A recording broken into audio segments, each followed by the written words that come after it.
Maligayang araw, maligayang pagbabalik sa klase. Tayo po ay nasa ikalawang semestre, ika-4 na termino. Filipino 2, Filipino sa piling larangan. Ngayon, itatalakayin na po natin ang isa sa mga huling paksa dito po sa ating kurso. Ito po ay may pamagat na manual. Bago po tayo magsimula ay magkaroon po muna tayo ng isang panalangin. Ating alalahanin na ang Diyos ay ating kapiling sa ngalan ng Ama, ng Anak at Espiritu Santo. Amen. Ipagpapatuloy ko, O Diyos, ang lahat ng aking gawain upang ikaw ay lalong pakaibigin. San Juan Bautista de la Salle, ipanalangin mo kami. Jesus, manahan ka sa aming mga puso magpakailanman. Muli, maligayang pagbabalik sa klase. Narito po muli ang ating panuntunan sa paggamit ng MS Teams. Mula sa TVL 1.1, inaasahan na makakapagbigay kayo o makakapag-iwan ng heart reaction at TVL 1.2 na may like reaction.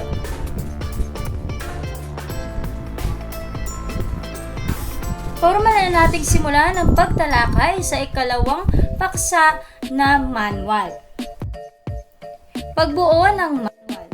Ang manual ay isang pagsulat na gabay o referensyang material na ginagamit sa pagsasanay, pag-organisa ng mga gawain sa trabaho, pagkukumpuni man ito ng produkto at marami pang iba.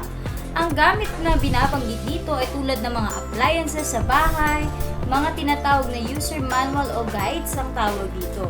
Tungkol sa isang technical na manunulat ang pagsulat ng manual. Ang manual ay nagtuturo sa isang tao kung paano gamitin o gagamitin ng isang bagay. Higit na komprehensibo at malawak ang saklaw nito na instruksyon. Ang manual ay nagbibigay ng panuto para sa mga komplikadong gawain tulad ng pagsasaayos ng complex na kagamitan. Sa malalaking sistema tulad ng eroplano o sasakyan o marami pang magkakahiwalay na manual na kinakailangan. Tungo na tayo sa iba't ibang uri ng manual ayon sa gamit. Nariyan ang una, manual ng pagbuo. Para sa mga konstruksyon o pagbuo ng gamit, alignment, calibration, testing, and adjustment ng isang mekanismo, kinakailangan ng manual para malaman natin kung paano binubuo ang isang produkto. Sa pamamagitan nito, mas maayos at mas angkop yung ating pagbuo ng produkto, mas epektibo natin itong magagamit. Sumunod na rin ang gabay sa paggamit. Naglalaan ng gamit ng mekanismo, routine, maintenance, o regular na pangangalaga at pagsasaayos ng isang kagamitan. Kung tiyak na natin kung paano natin ito binuo, dapat alam din natin ito kung paano natin gagamitin. At sa pamamagitan ng gabay sa paggamit, matutukoy natin kung paano ito napapagana o nagagamit. Manual na operasyon. Kung paano gamitin ang mekanismo at kaunting maintenance. Sa pamamagitan ng bagay na ito, kapag nagkaroon ng aberya muli sa produkto, ay maaari mong balikan ang manual upang malaman paano ito isaayos muli batay dun sa inaasahan na produkto pagkakaayos nito. Manual serbisyo, routine maintenance ng mekanismo, troubleshooting, pagsaayos ng sira at pagpapalit ng depektibong bahagi. Kadalasan ito ay makikita kapag tayo ay mayroong warranty sa isang shop natin bilihan. Makakatulong ito upang malaman natin kung ano pa yung maaaring ayusin sa produktong ating binili. Technical na manual, nagtataglay ng espesipikasyon ng mga bahaging operasyon, calibration, alignment, diagnosis at pagbuo. Mas nagiging detalyado kung paano ba natin isasagawa o gagamitin yung ating produkto. At ang huli, manual para sa pagsasanay. Ginagamit sa programang pagsasanay ng partikular na mga grupo o individual. Kapag ito ay nasasagawa ng maayos, maaari itong isapubliko at ipakita sa nakararami kung paano ba naisasagawa yung isang bagay o paano ginagamit yung isang produkto. Sa pamamagitan nun, mas nakikita ng mga mamimili na epektibo, maayos at angkop sa kanilang pangangailangan ang produktong kanilang bibilhin. Narito ang isang halimbawa ng manual. Mula dito sa kaliwa ay makikita kung paano ba galawin ang hawakan ng control. Buksan, i-play, susunod na kanta, at marami pang iba. Dapat ito ay higit na detalyado. Hindi ibig sabihin na detalyado, ibig sabihin ito ay mahaba o maligoy. Ang tinutukoy lamang nito kapag tayo ay nagbibigay ng mensahe dun sa ating mga mamimili o mambabasa, dapat tiyak yung mga salita o payak na mga salita ang ating gagamitin. Mula naman dito sa ating kanan, may kita na mayroon silang larawang inihanda para sa mga paalala at babala na inilahad. Lalo na kapag ito ay nagdudulot ng kapahamakan sa isang tao, sa isang mamimili, ay higit na mainam na may larawan o instruksyon na ipinapakita. Ayan, gaya ng halimbawang ito, na may mga bawat parte at paano ito binubuo. So may una dyan, mula sa electric fan, sa stand, at sa maging kabuuan nito ay mas nahahanay at mas natutukoy natin paano gamitin o buuin yung isang produkto. Component ng manual. Unahin na natin dyan ang tiyak na definisyon. Dapat tiyak, tumpak, saktong definisyong ating ibinibigay pag nagbabasa ang isang mamimili ng manual. Ang manual dapat natin ay direktang sinasagot ang mga katanungan ng ating mga mamimili. Description ng mga mekanismo. Dapat malinaw din sa kanila kung ano ang mga gamit na bahagi ng iyong produkto. Hindi lamang ito basta-basta makapaglahad ng mensahe, ngunit dapat malinaw at maunawaan ng mga mamimili yung nais mong ibigay na mensahe sa kanila. Sunod-sunod na hakbang o instruksyon. Sa paglalahad ng mga instruksyon o hakbang sa paggamit ng isang produkto, dapat malinaw to sa mga mamimili. Paano ba magiging malinaw ang ating instruction? Umpisahan natin sa pinakaunang bahagi, kung paano ito isasagawa, saan ba nagmula, ano ang itsura ng kagamitan. Nang sa gayon ay habang sinusundan ng mga mamimili ang iyong produkto sa pagbuo ay tama at angkop ito sa inaasahan mong mensaheng matanggap nila. Pagsusuri ng proseso. Dapat kung batid na nila ang proseso instruksyon, suriin nila kung angkop din yung kanilang ginagawa at angkop ba yung instruksyon sa kanilang isinasagawa. Kadalasan kasi kapag tayo ay bumubuo ng isang produkto, parang pag binasa natin sa umpisa, parang angkop naman yung ginawa niya. Iisa lang naman sila ng ginawa, pero bakit nagkaroon ng pagkakaiba dun sa resulta ng produkto? Kasi hindi natin gaano nasuri ang proseso na inilahad sa ating manual. Okay? Tungo na tayo dito sa audience. Ano ba yung binabanggit nating audience dito? Sila daw po ang pangunahing konsiderasyon sa pagbuo ng manual. Kailangan ng description ng mga mekanismo, definition ng termino, instruction sa paggawa, at solusyon sa posibleng problema sa operasyon ng produkto. Dahil ito ang higit na kinakailangan ng ating audience o mamimili. Kailangan din ng grapikong ilustrasyon upang malinaw na makita ang mga bahagi ng produkto. Kahit gaano pa kakomplikado ang isang produkto o mekanismo, kailangan gawing malinaw, simple at tiyak ang mga wika na gagamitin sa pagbuo ng user manual. Kailangan din ikonsidera ang mga pagpapaikli ng mga salita at mga simbolong ating ginagamit sa manual upang maging akma ang kakayahang gamitin ito. Kadalasan kapag nais nating higit maunawaan ng mga magbabasa, nilalahad natin ng sobra-sobra ang impormasyon sa kanila na halos sila ay malito na kung yun pa rin ba ang ini-expect o inaasahan nilang sagot sa kanilang mga katanungan. Sumunod, nariyan din ang disenyo. Dapat daw una madaling basahin at madaling sundan ng panuto. Bukod sa madaling sundan at madaling basahin, dapat hindi lang ito malinis dahil ito din ay dapat kaakit-akit. May kaakit-akit na disenyo. May ilustrasyon upang palawakin ang pag-unawa ng mambabasa o meron pong larawan na nakahain para sa mga mababasa nang sa gayon ay malinaw sa kanila kung ano ang unang bahagi na kanilang gagawin. Gabay sa pagsulat o paggamit ng manual. Una, meron itong unang bahagi na pabalat na pahina, talaan ng nilalaman, nariyan ang talaan ng nilalaman. Ang pamagat ay sumasagot sa tanong na tungkol saan ang manual na to. Ano ang pinaka-purpose, kumbaga, ng manual na to? Halimbawa, kung ang iyong produkto ay patungkol sa cellphone, ang manual na nais mong bigyang focus doon ay kung paano ito buuin. Paano ito ginagamit. Okay? So, sa pagbukas pala ng box, ano ang una mong dapat gawin? Unat mong pindutin, unang mong ilagay sa isang cellphone.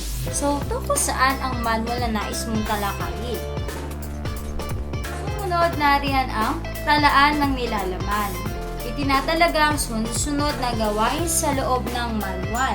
Mabisa itong kasangkapan upang madaling mahanap ng isang mambabasa ang pahina ng paksang kanyang hinahanap at makatutulong sa kanya upang maisagawa ng mabuti ang anumang bagay o prosesong kinakailangan niyang may saayos. Sa pamamagitan nito, mabilis ang proseso ng komunikasyon, solusyon na matatanggap ng ating mga mamimili.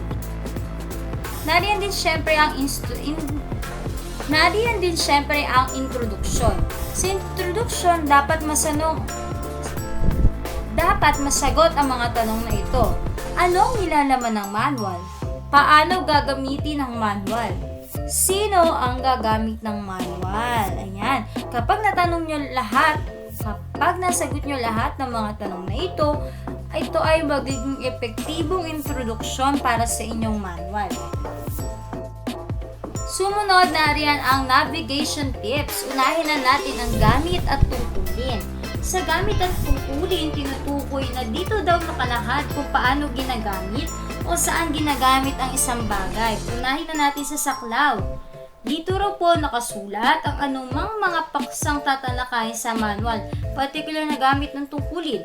Naglalagay rin ito ng mungkahi kung saan maaaring pumunta o tumawag ang isang mamimiling may problema dun sa ating produkto. Okay? Sumunod, takdang gawain. Dito, isa-isahing nakalahad ang mga gamit o usage ng isang bagay. Kailangan malinaw sa kanila kung ano ba yung tinutukoy mo. Halimbawa, may mga termino kang ginamit doon sa iyong produkto kung saan i-altab mo. Ano ibig sabihin ng altab doon sa isang mamimili na yon? Hindi niya ganap na kilala pa yung salitang iyon, kaya dapat mailahad mo sa kanya ng unti-unti kung ano ang impormasyon. Description, dito'y nilalarawan ang bawat bahagi ng bagay at kadalasang karugtong dito ang takdang gamit. Okay? Pagpaliwanag ng bagay, ito ay screw na ginagamit sa blank. Ito'y bahagi ng isang electric fan na kung saan pag nilagay mo ito ay siyang magpapaikot o siyang magpapaandar ng kabuuang gamit. Espesipikasyon, dito ay iniisa-isa mga katangian ng gamit at gayon din kung may espesyal na katangian ng mga ito na wala sa ibang gamit. Halimbawa na lamang, kapag pinagsabay mo ang lock at ang volume ay magkakaroon ng instant screenshot. Okay? Mga halimbawa na sa tingin mo ay sa produkto mo lamang mayroon. Halimbawa, iba pa. Kapag hinarap mo ang camera, ito ay may flash na wala sa ibang cellphone. Yan. Ilahad nyo yung mga bagay na sa tingin ninyo lamang nyo sa iba pang produkto. Sumunod, dito pa rin po sa navigation tips, prinsipyo ng operasyon. Nariyan ang una, introduction. Ipinapakilala nito kung ano ang katawagan sa gamit o instrumento. Inuulit at binibigyan din ng takdang gamit nito. Halimbawa, may kanya-kanya kang katawagan sa gamit o produkto na inilalahad.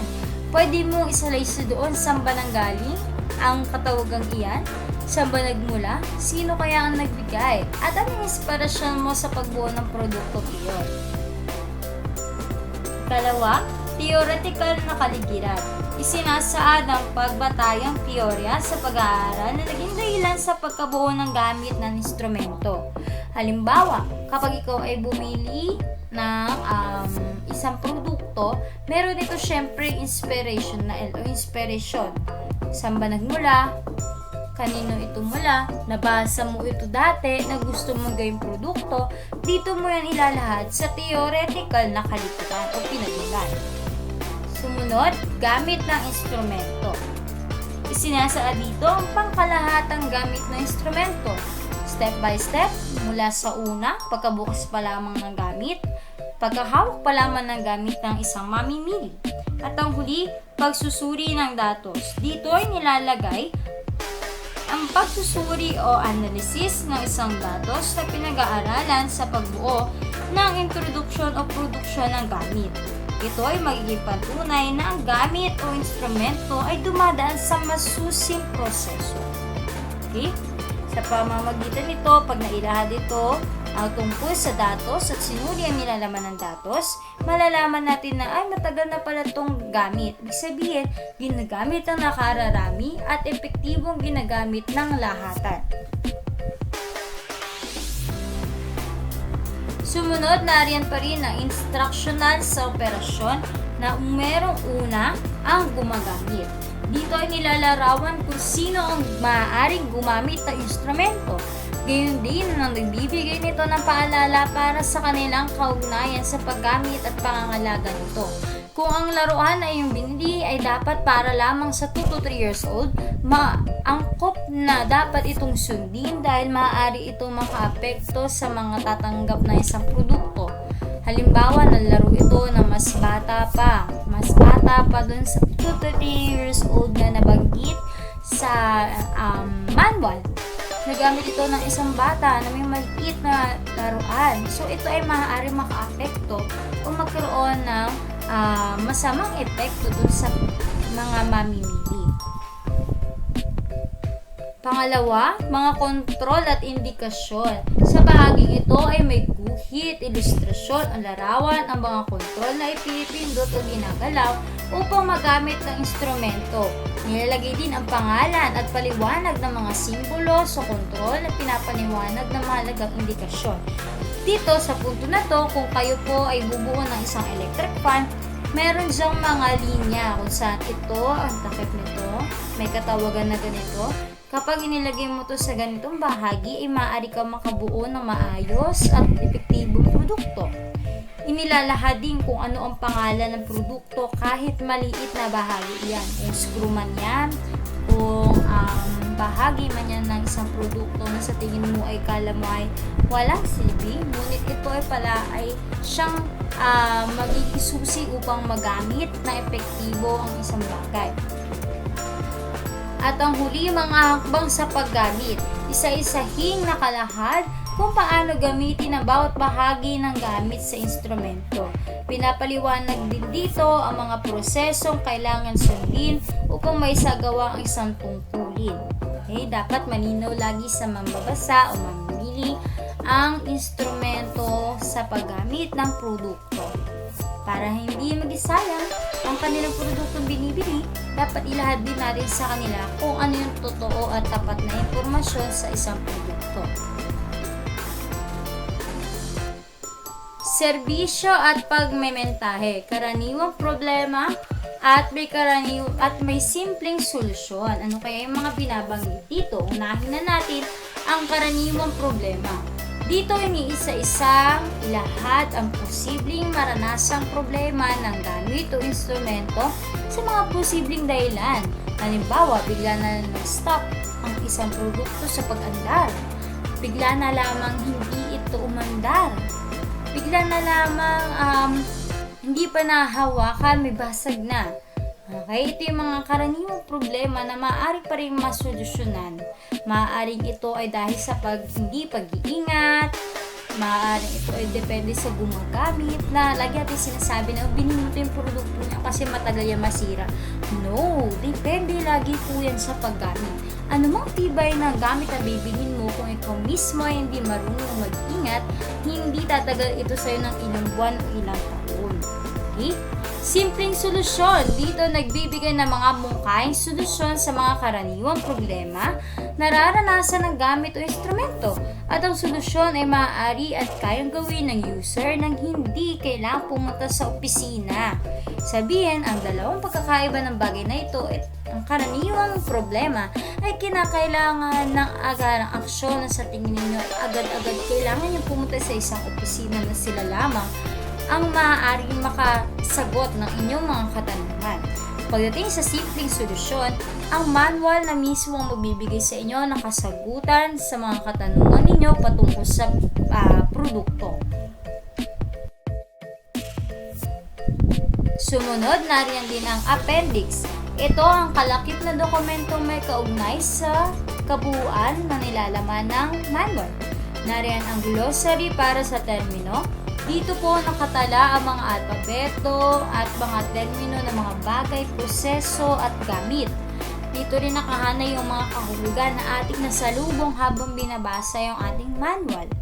At ang pangalawa, talahanayan para sa referensya.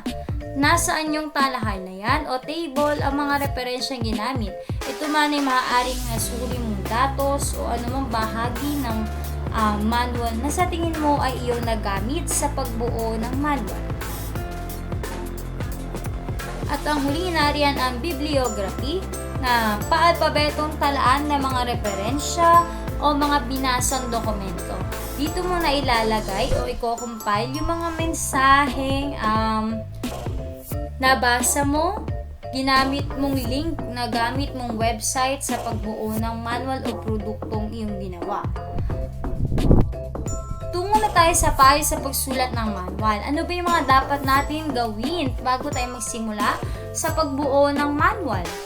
Nariyan ang una, gumamit ng payak na salita. Buuin ang acronym sa unang banggit. Maging consistent sa paggamit ng terminolohiya, tono at estilo. Hindi malilito ang ating mababasa, mas makukuha nila yung impormasyong nais mo ring ipakita o ipaalam sa kanila. Gumamit ng maikling pangungusap at parirala. Hindi ibig sabihin na maikli at tiyak ng mga salita ang gagamitin. Ito ay hindi buo na ang diwa. Kailangan ito pa rin ay buo at malinaw na ilalahad sa mga mambabasa. Gumamit ng mga number list para matukoy din ng mga mamimili kung ano ang pagkakasunod-sunod ng instruksyon na ilalahad mo. Gumamit ng ilustrasyon o larawan at tingnan at rebisahin. Malinaw, malinis, tiyak, payak,